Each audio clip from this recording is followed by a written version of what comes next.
Cuando hablamos de avivamiento, hermanos, pues a veces tenemos que ser conscientes, porque a veces no somos conscientes de lo que un avivamiento realmente implica en la vida de una persona. El altavoz está avivándose en este momento. A veces no somos conscientes de lo que realmente implica un avivamiento en nuestra vida. Y podemos estar orando por un avivamiento sin saber realmente lo que implica un avivamiento en nuestras vidas, lo que va a demandar de nosotros. Y a veces el concepto pudiera ser como un tiempo donde los sentimientos, las emociones son afectadas, que por supuesto son afectadas, pero es algo mucho más profundo, es una obra del Señor en el corazón que transforma, que trastorna hasta los cimientos y las estructuras son reventadas para que podamos ser una tierra fértil y llevemos fruto y la gloria de Dios sea vista a través de una persona, de una familia, de una congregación, y Dios quiera que sea esta congregación llena del Espíritu Santo para que podamos ser un testimonio de que Dios y su palabra es veraz. Amén, hermanos. Así que avivar en su tercera acepción es hacer que algo arda más. Y siempre que Dios quiere traer algo nuevo, un nuevo vigor, un ensanchamiento del corazón, una pasión renovada, sucede en lo espiritual lo que sucedió en lo natural cuando Isaac, no sé si recordáis la historia, en Génesis capítulo 26, abrió los pozos que su padre Abraham había excavado una generación antes. Abraham abrió pozos, cavó, y esa tierra era una tierra fértil, porque había pozos, había agua, había vida, pero por un tiempo los filisteos hicieron muy bien su trabajo y empezaron a drenar esos pozos y empezaron a llenarlos de tierra, de escombros, de basura, de manera que esa tierra que un día era fértil dejó de dar vida, pero Isaac sabía que la tierra donde él pisaba era una tierra que antaño había dado muy buen provecho, que aguas corrían desde su interior, que por el paso del tiempo, por haber dejado y descuidado el pozo que su padre había cavado, los enemigos habían cegado esos pozos, pero él sabía que no tenía que buscar en otra tierra. Sabía que el manantial estaba debajo, y es lo que ocurre en el ámbito espiritual cuando Dios quiere avivar a su pueblo. No es cuestión de buscar cosas nuevas, no es cuestión de buscar las cosas sofisticadas, no se trata de nuevos movimientos. Lo que Dios hace es tornar el corazón de un hombre, una mujer, dos, una familia, una iglesia, y llevarlo a cavar a las sendas antiguas, donde hay agua abundante. Hermanos, tú que bebiste y te saciaste hace algún tiempo y quizá hoy estás en este lugar sabiéndote seco, sabiéndote que has permitido cosas en tu vida donde esos pozos han sido cegados y ahora a duras penas encuentras el vigor, la alegría para seguir. La obra del Señor se hace pesada, el canto en tu boca apenas tiene brillo. Hermano, con todo el cariño,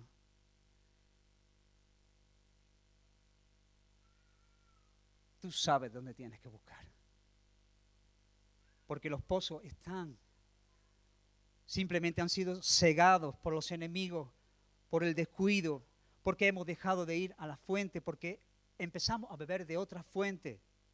Y Martin Lloyd-Jones escribió acerca del avivamiento: parece venir de repente, porque así es como Dios lo hace.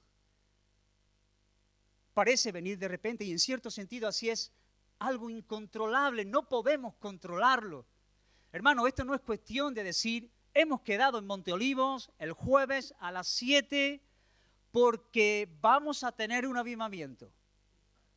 No funciona así, porque Dios, que de repente visita a los suyos y les regala experiencias con Él, de manera que son auténticas, son definitivas, sabes que Dios ha estado visitándote. Él sigue diciendo, esto solo está en las manos de un Dios soberano. Pero si se fijan bien en la historia, siempre se darán cuenta de que había algo en voz baja, un preliminar, una preparación inobservable por persona. Y la preparación invariablemente ha sido un redescubrimiento de las grandes y gloriosas verdades centrales. A los pozos, hermano.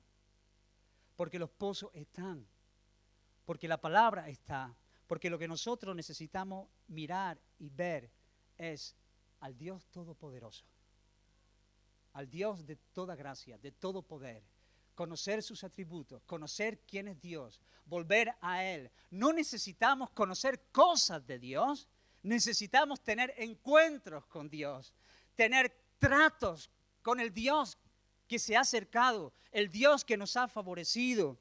Y siempre, hermano, vemos el mismo patrón a lo largo de la historia, en los distintos avivamientos. Siempre que Dios ha querido avivar a su pueblo, siempre los mismos patrones han estado. No todos los avivamientos han sido iguales, pero los patrones siempre están claramente identificados. ¿Quieres ser parte, hermano, de este avivamiento? Piénsalo, piénsalo, piénsalo. Porque a veces sí decimos a la ligera, Señor, avívame, avívame, avívame. Y Dios te está llevando a que obedezca en ciertas áreas porque quiere avivarte, porque quiere usarte, porque Dios quiere tratar contigo. Pero nosotros estamos diciendo, Señor, avívame, aviva tu obra, avívame. Y Dios te llama a la oración, y Dios te está inquietando en ciertas áreas, y Dios te está diciendo, hay que dejar estas cosas, hay que tomar estas cosas, y no estamos siendo obedientes. Pero sin embargo seguimos orando, avívame, Señor, avívame. Que el Señor triunfe en medio de nosotros en esta tarde, amén. Que el Espíritu Santo se salga con la suya, de manera que pueda encontrar vasos frágiles para que Él pueda ser visto. Yo os invito a leer, ahora sí, hermano, me teníais que dejar esta introducción porque llevaba mucho tiempo esperando este retiro, así que no me lo contéis como tiempo de predicación. Os invito a abrir la palabra del Señor en el libro de Nehemías. Los que me conocen, Raquel, los que me conocen saben que ha sido un libro que ha sido de tanta bendición para mi vida. Nehemías capítulo 1. Y vamos a ver algunos rasgos significativos de lo que Dios hace en una persona cuando pone su carga en el corazón. Leo rápidamente en el capítulo 1. Palabra de Nehemías, hijo de Acalías. Aconteció en el mes de Quisleu, en el año 20, estando yo en Susa, capital del reino, que vino Hanani, uno de mis hermanos, con algunos varones de Judá, y les pregunté por los judíos que habían escapado, que habían quedado de la cautividad y por Jerusalén, y me dijeron, el remanente, los que quedaron de la cautividad allí en la provincia, están en gran mal y afrenta, y el muro de Jerusalén derribado y sus puertas quemadas a fuego.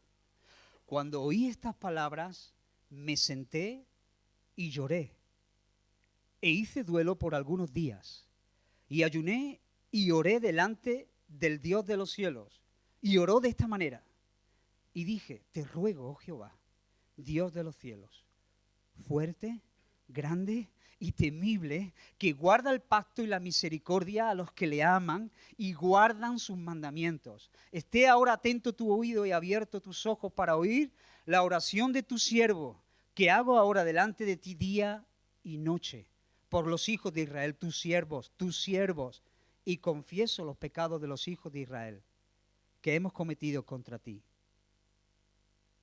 Sí, yo y la casa de mi padre hemos pecado. En extremo nos hemos corrompido contra ti.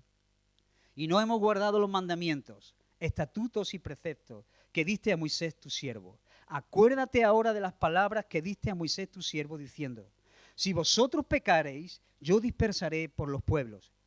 Pero si os volviereis a mí y guardareis mis mandamientos y los pusiereis por obra, aunque vuestra dispersión fuere hasta el extremo de los cielos, de allí os recogeré y os traeré al lugar que escogí para hacer habitar allí mi nombre. Ellos pues son tus siervos y tu pueblo, los cuales redimiste con tu gran poder y con tu mano poderosa. Te ruego, oh Jehová, esté ahora atento tu oído a la oración de tu siervo y a la oración de tus siervos, quienes desean reverenciar tu nombre, quienes desean reverenciar tu nombre. Concede ahora buen éxito a tu siervo y dale gracia delante de aquel varón, porque yo servía de copero al rey. Señor, bendice tu palabra, bendícela y háblanos, Señor, a través de ella. Necesitamos tu alimento. Danos gracias, Señor, para oír. Danos un corazón tierno, tierno, Señor. Ministranos en el nombre de Jesús. Así que, como todos los avivamientos, hermanos, hay unos rasgos previos al avivamiento. Lo hemos visto, y si tú lees el libro de Nehemías, pues lo vas a ver claramente identificado. Hay una decadencia espiritual. Hay una frialdad en el alma que se permite licencias con el pecado porque los límites no están definidos. Hemos leído que los muros están derribados, que las puertas están quemadas. Y entonces el pueblo que no tiene límites claramente identificados es fácilmente vulnerable. Hay falta de oración y falta de un crecimiento en la santidad. Y por supuesto eso lleva consigo un aislamiento en el servicio a Dios. Servicio a Dios, hermanos. Servicio a Dios. Que a veces es muy diferente que el poder hacer algo en medio de este grupo. Un servicio al Dios del cielo.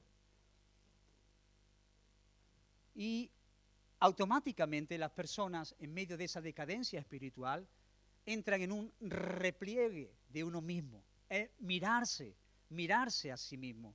Dejamos de mirar por la causa de mis hermanos y entramos en un repliegue del corazón donde yo, me, conmigo, soy el principal, la fuente de mi atención.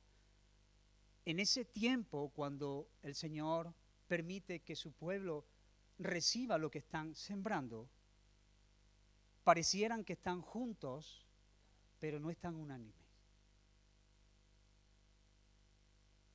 Juntos, pero no unánimes. Y el verdadero avivamiento, lo que Dios hace, lo que nosotros queremos que Dios haga en medio de nosotros, es el movimiento de Dios. Ninguna mano del hombre puede hacer absolutamente nada que produce un cambio radical, profundo y duradero en el corazón, resultando en arrepentimiento, santidad y una renovación por la pasión de Cristo y su palabra. Amén, hermanos. Nosotros tenemos que ser muy conscientes de cómo estamos, cuál es nuestro estado espiritual.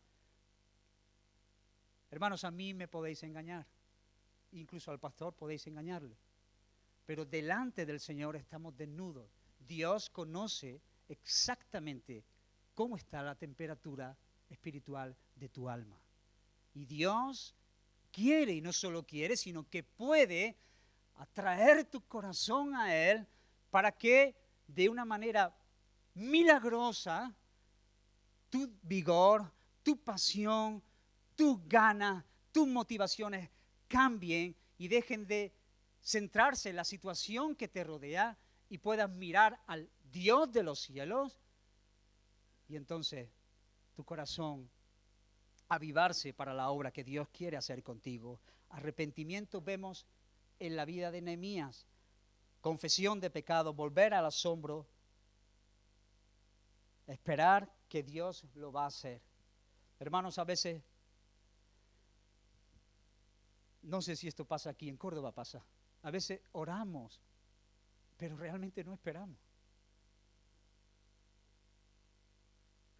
Cuando el avivamiento llega, tú oras y oras y esperas y oras y esperas y te paras en el monte hasta que la nube llegue, hasta que Dios te visite y no tienes otros intereses. Cuando Dios nos visita como comunidad, entonces nosotros podemos esperar solamente en Dios. No estamos confiando en la oración nuestra, no estamos confiando en las palabras que usamos, no estamos confiando en nuestra fe, estamos confiando en la obra del Señor. Y Nehemías esperó y esperó en Dios, y ahí lo hemos visto, se sentó a esperar. Hermanos queridos, como cristiano, cada cristiano en este lugar es una persona que está segura de que Dios lo va a prosperar. Amén. A veces no creemos, a veces hay falta de fe, a veces mirando las circunstancias que nos rodean, podemos dudar del amor de Dios. Hermano, no tengo ningún temor a decir esto. El cristiano es una persona que sabe que Dios lo va a prosperar y que será bendecido y que Dios está por él siempre. Así que Dios está por nosotros. Dios está por nosotros. El Dios del cielo nos ha favorecido y Él quiere que sepa una vez más que yo estoy contigo. No temas porque yo estoy contigo. No desmayes porque yo soy tu Dios que te esfuerzo. Siempre te voy a ayudar. Siempre te voy a sostener con la diestra de mi justicia. Ese es tu Dios y ese es mi Dios. Y Dios no cambia, porque fiel es el que ha prometido, fiel es el que lo va a hacer. Con tu vida, hermano, y con la mía. Amén. Dios por nosotros. Y quiero poner rápidamente en contexto. Ay, Dios mío. Quiero poner rápidamente en contexto. No importa. Lo hago en 2 veces. Después de cenar termino, no importa. Hermano, ¿estáis conmigo? Que estoy aquí solamente esperando que Dios haga algo en nuestros corazones. Que yo venía hablando con Raquel y yo decía, Raquel, pero ¿yo quién soy? ¿Por qué me llaman a mí? Y yo descansaba y decía, si no fuera porque sé lo que Dios ha hecho con nosotros, porque sé cómo ha obrado en otro tiempo, porque sé que Dios quiere bendecir a esta iglesia. Por eso estoy aquí, hermano, porque conozco la obra de mi Señor. Y el pueblo está sufriendo después de haber vivido en cautiverio 70 años por su rebelión. Quiero poner rápidamente en contexto para los que no conozcan la historia. Yo sé que los mayores de 30 conocen esta historia, los menores de 30 a lo mejor menos, pero yo los pongo en contexto. El pueblo de Dios, un pueblo que ha sido llamado por Dios para ser cabeza y no cola, están regresando, han estado 70 años viviendo en cautiverio. Y Dios había prometido y había profetizado por boca de Jeremías que transcurrido ese tiempo, el pueblo regresaría al lugar de donde nunca debía haber salido. Y Jeremías 29:13 nos dice que me buscaréis y me hallaréis, porque me vais a buscar de todo vuestro corazón. Por eso me vais a hallar. Y el Señor movió la mano de personas inconversas, porque Dios es así, porque Dios es genial, porque Dios hace lo que le da la gana, como le da la gana y cuando le da la gana. Y entonces mueve la mano de personas inconversas, como Ciro, como Zorobabel, para que hagan retornar al pueblo a Jerusalén. Y esa gente, los que salieron del cautiverio, pues siempre los imagino volviendo a la ciudad con un pensamiento de volvemos de nuevo a casa. Qué bonito, ¿eh? Cuando sales de casa por un tiempo y vuelves al hogar, y vuelves a casa, y vuelves a la senda antigua, y después de haber vivido en cautividad, ellos irían cantando salmos, recordando las obras del Señor, pensando en establecerse con su familia, plantar una higuera, establecerse en aquel lugar que Dios le había concedido y que el nombre de Israel volviese otra vez a estar en alto. Un pueblo que había sido llamado por Dios para ser visto, no tenía que estar arrastrándose, y así que su identidad de nuevo volvería a ser notoria. Y la gente declararía que había un Dios y que hay un Dios en Israel. Ellos empezaron a edificar con su mente y su corazón se llenó de estas cosas. Qué bueno es el Señor. Pero pasado un tiempo, nos dice la Escritura, que dejaron de mirar tanto a Jerusalén y decir: Jerusalén, qué hermosa eres, qué hermosa eres, qué hermosas son tus muros. Y empezaron a pasarle lo que desgraciadamente también nos pasa a nosotros con más frecuencia de la que quisiéramos. El Señor ha llenado el corazón con su palabra, con sus promesas, con su verdad, pero a veces nos desubicamos, como Pedro mirando al Señor, nos desubicamos, dejamos de mirarle y entonces entramos en pánico y empezaron a centrarse más en sus comodidades, mientras el Señor seguía hablando. Porque el Señor, hermano, sigue hablando. Porque sigue hablando. Porque Dios, día tras día, semana tras semana, muestra su misericordia. Porque el que te hace ahora mismo estar vivo es Dios. Porque Dios es el que sostiene el pulso en tus venas para que tú puedas escuchar de nuevo lo que Dios quiere para ti. Que las misericordias del Señor son nuevas cada mañana. Y lo que Dios quiere es tratar contigo para que puedas vivir en plena libertad. Mientras que Dios decía por medio de sus profetas: es tiempo de estar mirando por vosotros, cuando la casa de Dios está en ruinas, cada uno mirando por lo suyo, cuando la casa de Dios está desierta. No es tiempo de esas cosas.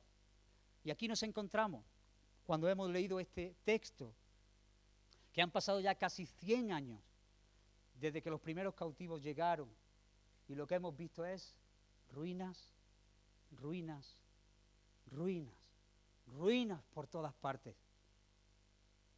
Y Nehemías preguntó cómo estaban los judíos. Dios va a usar a Nehemías en un avivamiento y reforma, porque cuando Dios quiere avivar a su pueblo, por norma general, encuentra un alma orando y la preña con su carga y pone en su corazón su pesar, y de ahí lo levanta para que todo el pueblo, como veremos, a una sola voz puedan experimentar el avivamiento que viene del Señor. Nehemías preguntó cómo estaban los judíos. Ahí lo hemos leído. Y esto me lleva a pensar que su corazón está en las cosas de Dios. Cuando vienen sus amigos, a ver, que no está de mal preguntarle cómo está el precio de la hipoteca allí en Jerusalén, cómo está, la vivienda está fatal, ¿no? Que pudiera ser, pero él no preguntó por su equipo de fútbol. Él no preguntó por el último móvil que había salido, sino que en su corazón había un peso. ¿Cómo están mis hermanos? ¿Cómo están mis hermanos? Su corazón latiendo al mismo ritmo que el corazón de Dios. Y vemos a Nehemías en el capítulo 2, luego vosotros lo leéis por amor al tiempo, cómo llega a Jerusalén una vez que él sale movido después de 4 meses, que ahora veremos rápidamente, y él encuentra la ciudad completamente en ruinas. De tal manera que nos dice la Escritura en el capítulo 2, en los versículos 13 y 14, que no podía caminar en su caballo. No podía caminar en su caballo a causa de las ruinas, de los escombros, de cómo estaba la ciudad. Jerusalén estaba devastada. Una ciudad que debía estar floreciendo porque el sello de Dios sobre ellos, pero a causa de la rebelión, a causa de la dureza, día tras día, tras día, tras día, dejaron y descuidaron su labor y entonces se encuentran así. Y si nos fijamos en el capítulo 3, en el versículo 15, Aquí uno de los que reconstruyen el muro con Nehemías, él reedificó uno de los muros. Él no había venido con Nehemías a la inspección, sino que él estaba viviendo allí ya. Llevaba años viviendo, Salum, hijo de Colose. Y puedo, usando la imaginación, ver a uno de mis hermanos viviendo en medio de las ruinas. Hermano, la situación es trágica, porque es un pueblo separado por Dios, que ha visto la mano poderosa de Dios, que ha escuchado de las obras grandes de Dios, que han experimentado la salvación del Señor y hoy viven en medio de las ruinas. No hay puertas, no hay muros, no hay límites. Un día en la vida de uno de ellos, por ejemplo, de Salum, hijo de Colose, pues él salía y iba a trabajar y delante de su casa solamente en piedras y muros y escombros, y su hijo le decía, papá, ¿no echas la llave? Y decía, no tengo puerta, no echo la llave. Y estas piedras, ¿cuántos días llevamos ya con estas piedras aquí delante, que es un estorbo el tener que andar así? ¡Qué fastidio, de verdad! Yo no sé, ¿será que Dios no nos ama tanto? ¿Será que un día creímos cosas que nos voló la cabeza y creímos más de la cuenta? Y tenían que ir al lugar del trabajo y tenían que ir al supermercado a comprar y todo estaba en ruinas. Hermano, ¿se entiende? Y él volvía a su casa y cuando volvía a su casa las mismas piedras, los mismos escombros, las puertas derribadas, los muros tirados. Una ciudad que no tiene muros es una ciudad donde el enemigo puede entrar y salir a sus anchas, donde no hay límites, donde no hay licencia, donde todo fluctúa. Y él llegaba, se sentaba después de una jornada, ponía los pies en su sillón y él decía, qué mal estamos,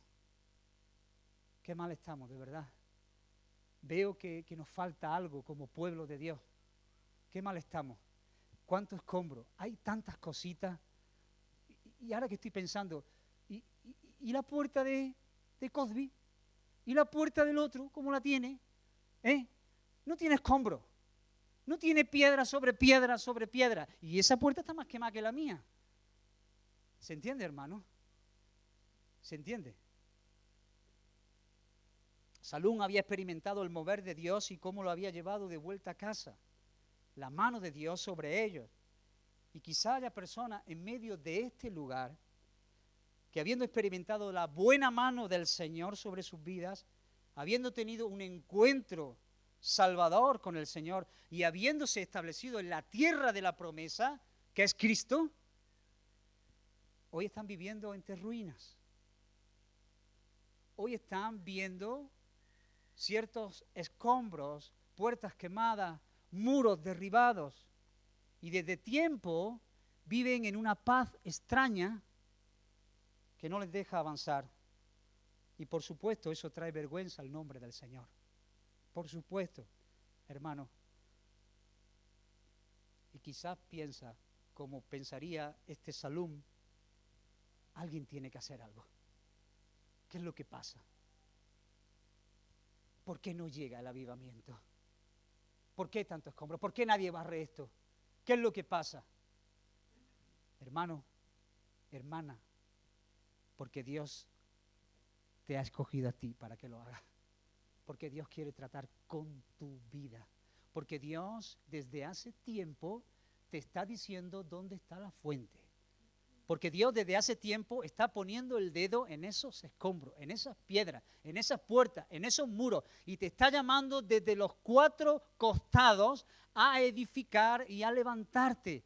Porque Dios quiere que su nombre sea glorificado, que su nombre sea vindicado.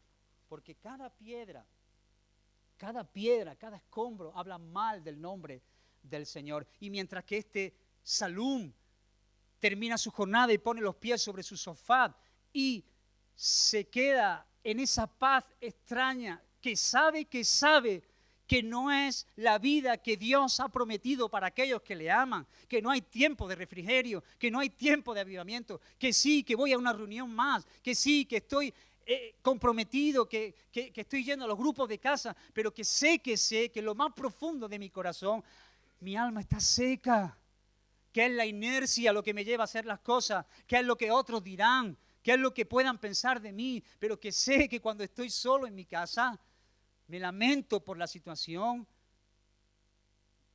pero no hago nada.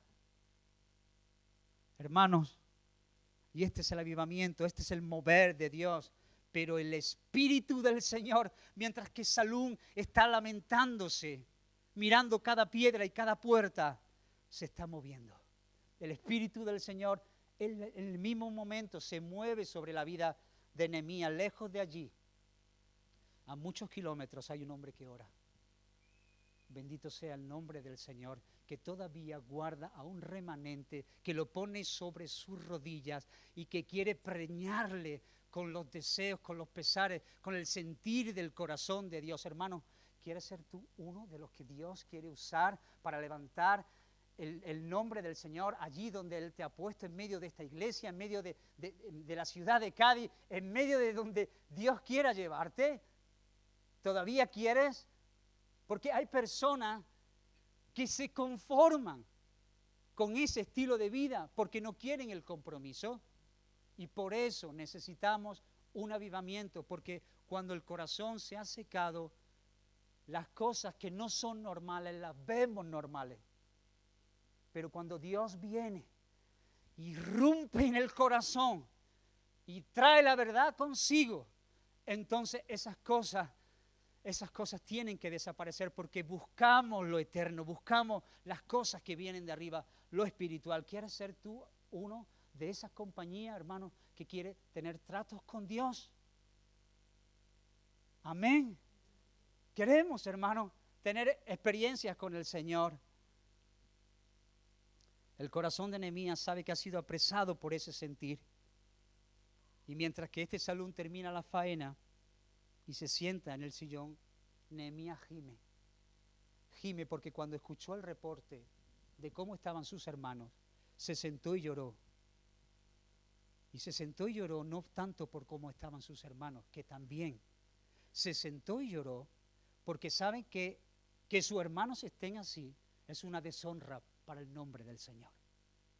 No está tan preocupado en el sufrimiento de sus hermanos, que también, pero que mi hermano que está aquí sentado a mi lado esté andando en sus pecados, esté andando en la dureza del corazón, sea rebelde, no obedezca al Señor, siempre esté diciéndole al Señor mañana, mañana, mañana, mañana. Eso trae dolor a mi corazón, pero principalmente no por su vida, sino por el nombre del Señor que está siendo tirado por tierra. Y su corazón gime y su corazón llora. Y hay algo definitivo en la oración de un hombre que ha sido avivado por el Señor. Y es lo que dice en el versículo 11: quienes desean reverenciar tu nombre. Esa es la clave, hermano. Esa es la clave del corazón regenerado por Dios, avivado por el Señor. Hay una pasión santa en el corazón de Nehemías. Cuando escucha la noticia, su pecho arde y hay un dolor por la causa del Señor. Cualquier persona, hermano, cualquier persona que va a hacer algo, cualquier iglesia que va a emprender cualquier tarea, tiene que estar definida por esta pasión. Reverenciar tu nombre, que tu nombre sea reverenciado. Hermanos, muchas veces estamos desubicados y estamos más pendientes de lo que otros puedan llegar a ver de nosotros. Y lo que nosotros queremos es que el nombre del Señor sea reverenciado, que el nombre del Señor sea conocido, que mi vida esté a tono con la vida del Señor, no para que otros puedan decir cuánta piedad hay en ti, Rubén, cuánta santidad, cuánto me bendice, sino lo que yo quiero que a través de mi vida tú puedas reconocer que hay un Dios en los cielos, que Dios es el que me guarda, que Dios es el que me preserva. Hermanos, ¿se entiende? Cuando Dios viene a la vida de una persona, de una comunidad, el deseo último de esa persona es que tu nombre sea reverenciado. que tu nombre sea vindicado. ¿Cómo va a quedar tu nombre en todo esto? ¿Qué van a decir entre los pueblos? Así que Nehemías, cuando recibió la noticia, no solo se emocionó, no se le erizó el vello, no se le saltaron las lágrimas, y después de un rato conmovido dijo, bueno, ¿y yo qué puedo hacer si es que la cosa está fatal? Es que tú mires por donde mires hay escombros. Es que, y este hermano con estas cosas, y tantos años en estas mismas cosas, y el otro, ¿y yo qué voy a hacer? ¿Y qué voy a hacer yo? Él dijo, no puede ser. Oh, me encanta el mover de Dios en la vida de Nehemías. Porque a veces nosotros nos vemos retratados. Porque a veces nosotros decimos, Señor, ¿qué puedo hacer yo? Y él dijo, no puede ser, tu nombre, oh Señor, está siendo difamado en ese lugar. Y cada piedra y cada montón de escombros y cada afrenta que tus hijos traen y te escupen a la cara, eso trae vergüenza a tu nombre. Y se sentó. Porque él sabe que Dios ha ligado su gloria al bienestar de su pueblo. Cuando el pueblo de Dios anda bien, su gloria es vista gloriosa. Cuando el pueblo de Dios anda entre ruinas, el nombre del Señor es difamado. Y te pregunto, hermano, ¿quiera el Señor poner el dedo en la llaga? ¿Hay ruinas en tu vida?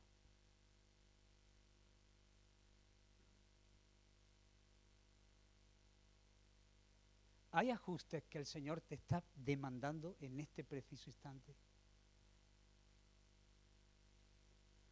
¿Te reconoces que hace tiempo que te acomodaste a vivir de una manera que a Dios no le agrada?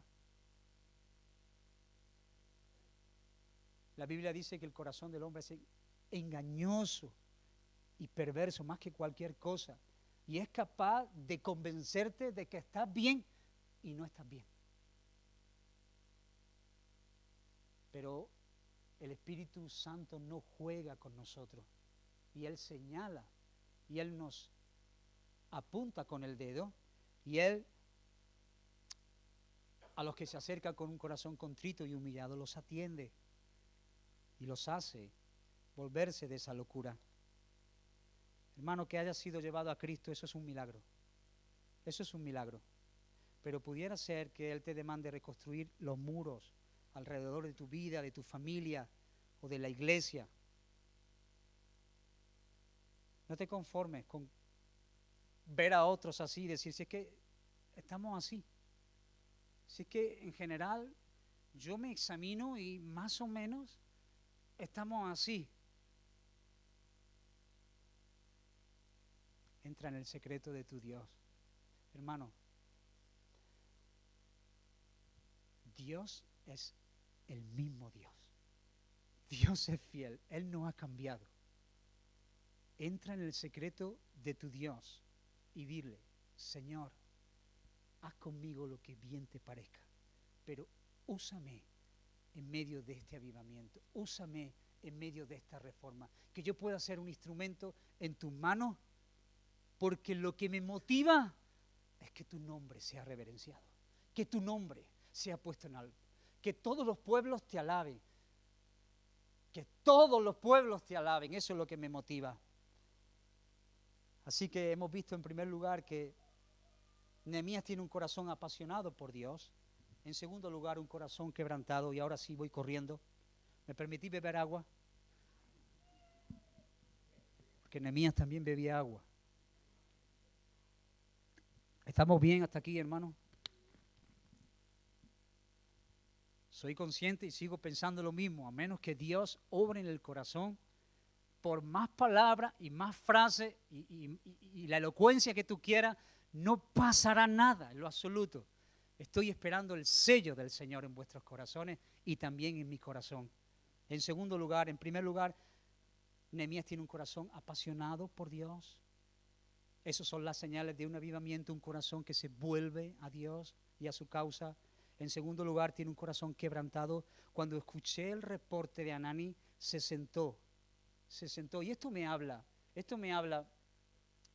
de darle prioridad a la noticia que acabo de escuchar. Le dio la seriedad que tenía y dejó de hacer las cosas que eran súper importantes. Porque nosotros vivimos hoy en una generación y vivimos a un ritmo frenético.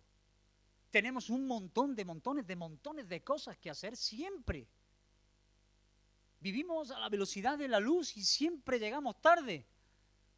Hay un montón de cosas. Pero cuando Nehemías escuchó el reporte de sus hermanos, movido por la pasión por Dios, él se sentó porque le dio la importancia. Y a veces nosotros, hermanos, debemos ser conscientes con estas cosas. Nos sentamos pero nos levantamos rápido. Parece que nos hemos sentado pero seguimos a otras cosas. Y a lo mejor Dios ha puesto un peso en tu corazón, pero no te sientas, no tomas la seriedad, no tomas la importancia que Dios quiere darle.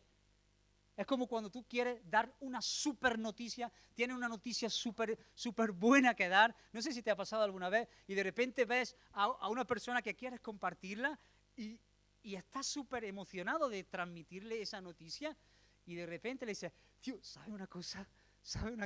Y dice, sí, dime, no sabes lo que me pasó, te lo voy a contar. Pues resulta que... Y el tío se va y empieza, y te quedas tú así. Sí, háblame. Pero tío, párate que te voy a contar un pedazo de noticia. O sea, lo que me ha pasado ha sido espectacular. Sí, cuéntame. Y se pone a hacer otras cosas. No sé si te ha pasado alguna vez, o tienes un familiar, o tienes una esposa que te haga eso. No, broma.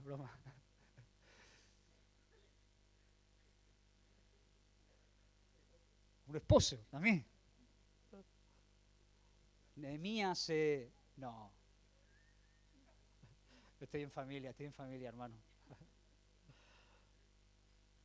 Nehemías se sentó y tomó la seriedad. Y cuando escuchó el reporte se dolió en su corazón. Y a veces Dios nos está hablando a nosotros y estamos igual que este tipo de personas. Es Dios hablándonos semana tras semana, reunión tras reunión. Ahora con la carta poderosa de Pablo a los Efesios y Dios hablándonos de manera milagrosa y nosotros diciendo que sí, Señor, sí. No, pues eso está fenómeno, sí, claro, sí. Bendito el Dios y Padre nuestro Señor Jesucristo, perfecto, sí. Hermano, pero yo lo estoy haciendo de una manera jocosa, pero a veces necesitamos sentarnos, meditar, poner la tienda de campaña sobre esas promesas hasta que el corazón baile, hasta que el corazón resalte, hasta que tus ojos se llenen de brillo, hasta que tu vigor esté renovado. No simplemente una emoción de momento que te dura 15 minutos, sino que el corazón es prendado, enamorado, seducido por la palabra de Dios, de manera que cuando te levantas de ese lugar, sabes que Dios ha tenido tratos contigo y ahora tu corazón se ubica a las cosas de Dios, a la iglesia, a su pueblo, a su reino. Hermano, necesitamos sentarnos. A veces parece que escuchamos, pero no escuchamos. Y no sé si he compartido esto aquí. Estoy sufriendo por vosotros. No sé si lo he compartido con vosotros, pero como me marcó de por vida, en cada lugar que yo voy a predicar, pues siempre saco esta ilustración que me dejó marcado de por vida. Resulta que yo tengo 3 hijos, 2 niñas, un niño, y mi hijo pues es un poco despistado, ¿vale? Él pues, a veces pienso que, sobre todo en el tema de los estudios, tiene como, tú le hablas de fútbol y él, fenómeno, ahí presta los 5 sentidos, pero cuando le dicen matemática, es como que tiene un mundo paralelo ahí dentro, ¿no? Y entonces recuerdo una vez, hermano, para aplicar a esta verdad que necesitamos, recuerdo una vez que Raquel me pidió que le explicase un problema de matemáticas. Yo con las matemáticas me defendía. Y entonces ahí fui yo a su cuarto, no me puse una bata blanca porque me daba un poco de corte, pero me fui como el mejor de los profesores y intenté transmitirle la idea del problema que él tenía que resolver de la mejor manera. Y entonces yo le dije, David, hijo, y él estaba mirando, yo estaba así de pie, y él estaba sentado en su sillita, y él estaba mirando los apuntes. Yo le decía, no recuerdo exactamente cuál era el problema, pero le dije, mira hijo, si nosotros tenemos 4 y entonces nosotros vamos a gastar 2, yo le di la explicación y yo me creía Einstein. Yo dije, es imposible que alguien se lo explique mejor que yo. ¡Qué pedazo de profesor! Así me quedé yo diciéndole, y entonces estaba diciendo, entonces, si tú repartes al final 4 y tenía 8, pues te tienen que quedar. Y entonces le digo, dime hijo, yo pensé que iba a dar la respuesta sonriendo. Y entonces él, pensando yo que estaba escuchándome con todo su sentido, me miró así y me dijo, papá, ¿a que Luis Suárez tiene los dientes así?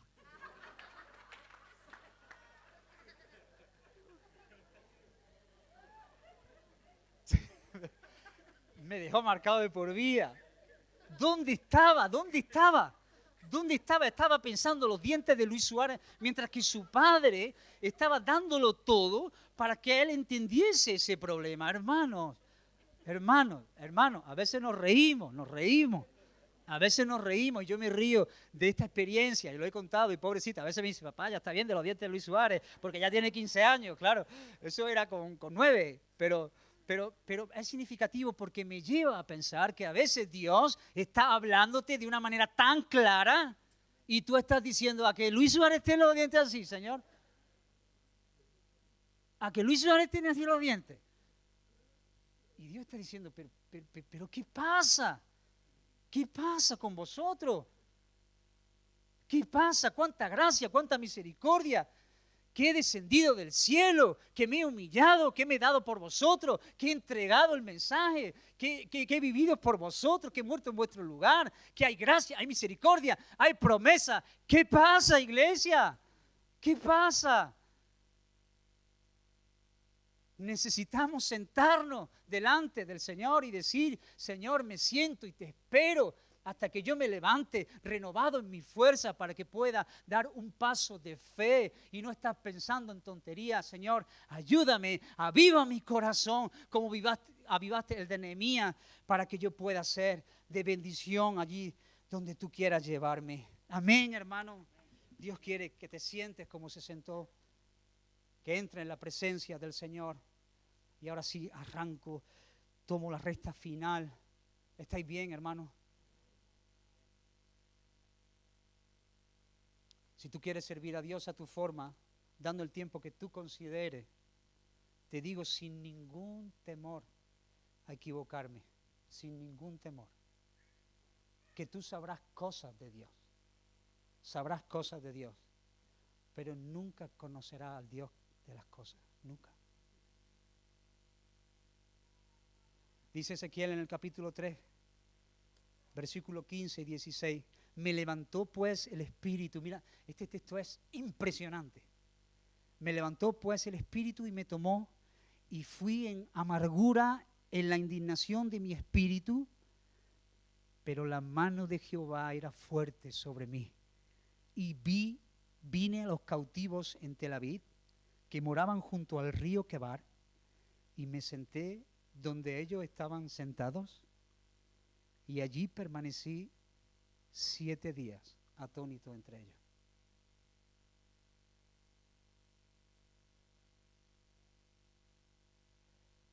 Siete días, atónito entre ellos. El peso del corazón del Señor.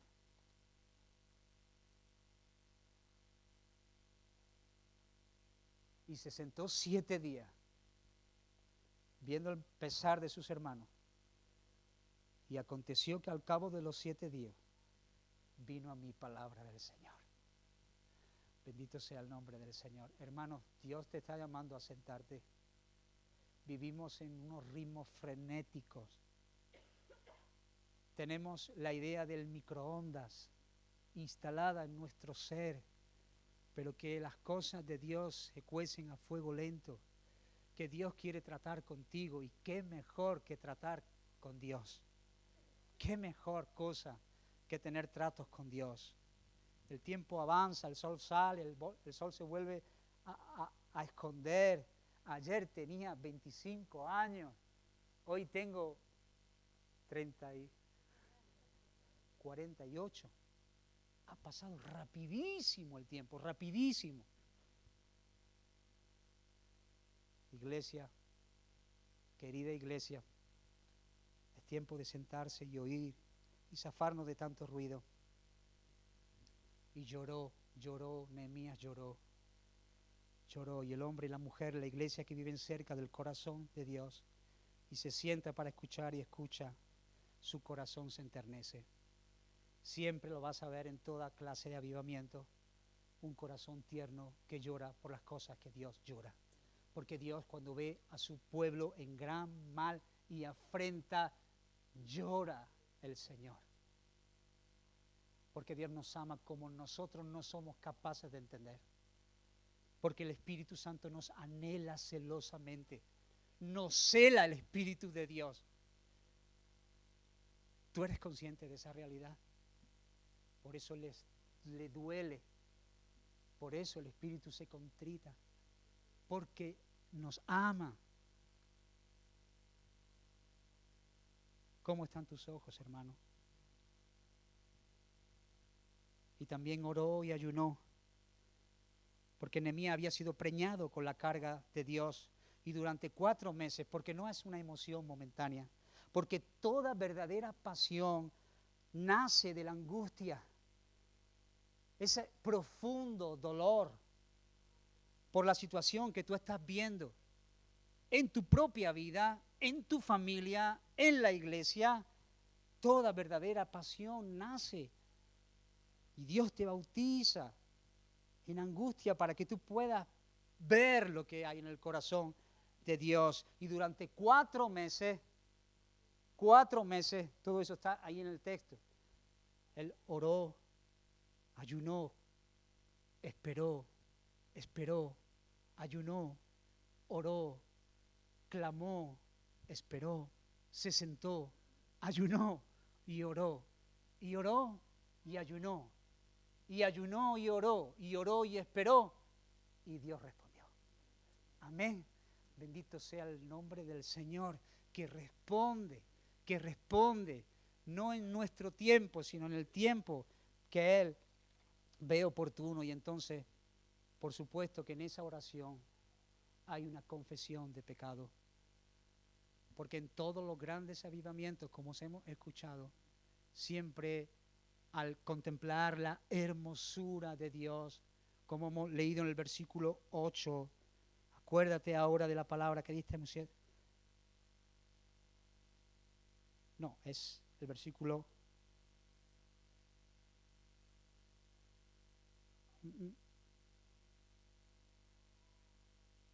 Sí, si vosotros pecareis, yo dispersaré por los pueblos, pero si os volviereis a mí y guardareis mis mandamientos y los pusiereis por obra, aunque vuestra dispersión fuere hasta el extremo de los cielos, de allí os recogeré. ¿Sabe, Nehemías, que Dios es un Dios de misericordia y de gracia y de fidelidad? Y por supuesto, al contemplar la majestad de Dios, los atributos de Dios, Dios fuerte, Dios poderoso, Dios temible, cuando uno contempla la hermosura de Dios, siempre automáticamente ve el estado en el que se encuentra. Y hay una confesión de pecado. Y me gusta simplemente una pincelada. Mira cómo ora Nehemías. En extremo nos hemos corrompido. Todos. No, pero yo no estoy como él. Olvídate, hermano. Tu pecado me afecta a mí. Mi pecado te afecta a ti. Dios trata al pueblo, a su pueblo. En extremo nos hemos corrompido. Él no pone excusas. Él no dice, Señor, pero si es que nosotros no hay excusa. Cuando el corazón es avivado no hay excusa, no hay escondijo, no hay laberinto, no hay atajo, hay confesión del pecado. Señor, estamos mal. El que encubre sus pecados no prospera, pero el que los confiesa y se aparta. Los confiesa y se aparta. No es simplemente confesar el pecado, es confesar y apartarse. Apartarse es dejar de andar donde estaba andando para volverte a Dios. Y él confiesa el pecado y sabe que Dios es un Dios que cumple el pacto, lento para la ira, grande en misericordia. Y por eso Nehemías puede acercarse confiado a Dios, porque conoce a Dios. Porque es mejor caer en las manos de un Dios airado que caer en manos de nuestros enemigos.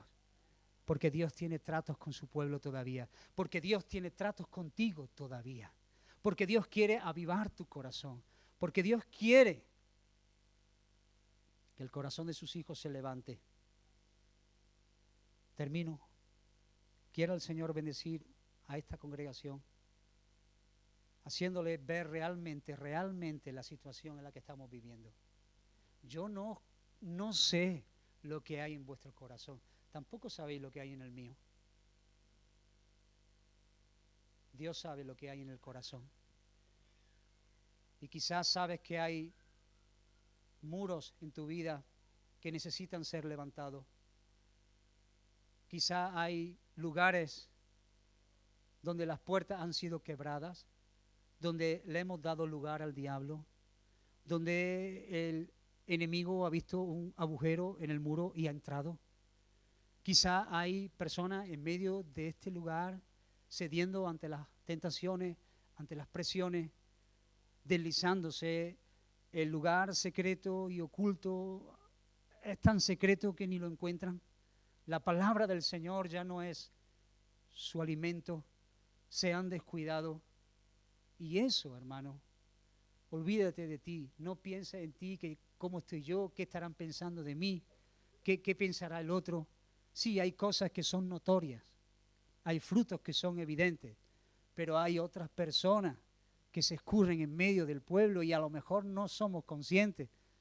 Parecieran, porque sabemos poner cara de domingo, sabemos vestirnos de domingo, sabemos hablar con un lenguaje evangélico, pero nuestro corazón se secó hace tiempo, no bebemos de la fuente, estamos intentando vivir con lo que un día atesoramos en nuestro corazón y ahora simplemente nos dejamos llevar, pero sabe Dios cómo está tu corazón y quiere Dios regalarte días de avivamiento.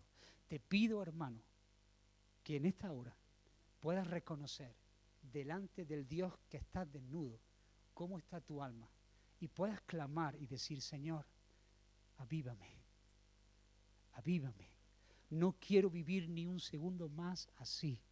Haz conmigo como bien te parezca. No importa lo que hayas liado, no importa, Señor. Confío en tu palabra, que tú has dicho que aunque estuviese lo más lejos, si me humillase, si humillare mi pueblo, sobre el cual mi nombre es invocado, y oraren y buscaren mi rostro y se convirtieren de sus malos caminos, entonces yo oiré desde los cielos, perdonaré sus pecados y sanaré su tierra. Te invito, hermano, con tus palabras, que puedas tener un momento de oración delante del Dios que aviva y sigue avivando el corazón de los suyos.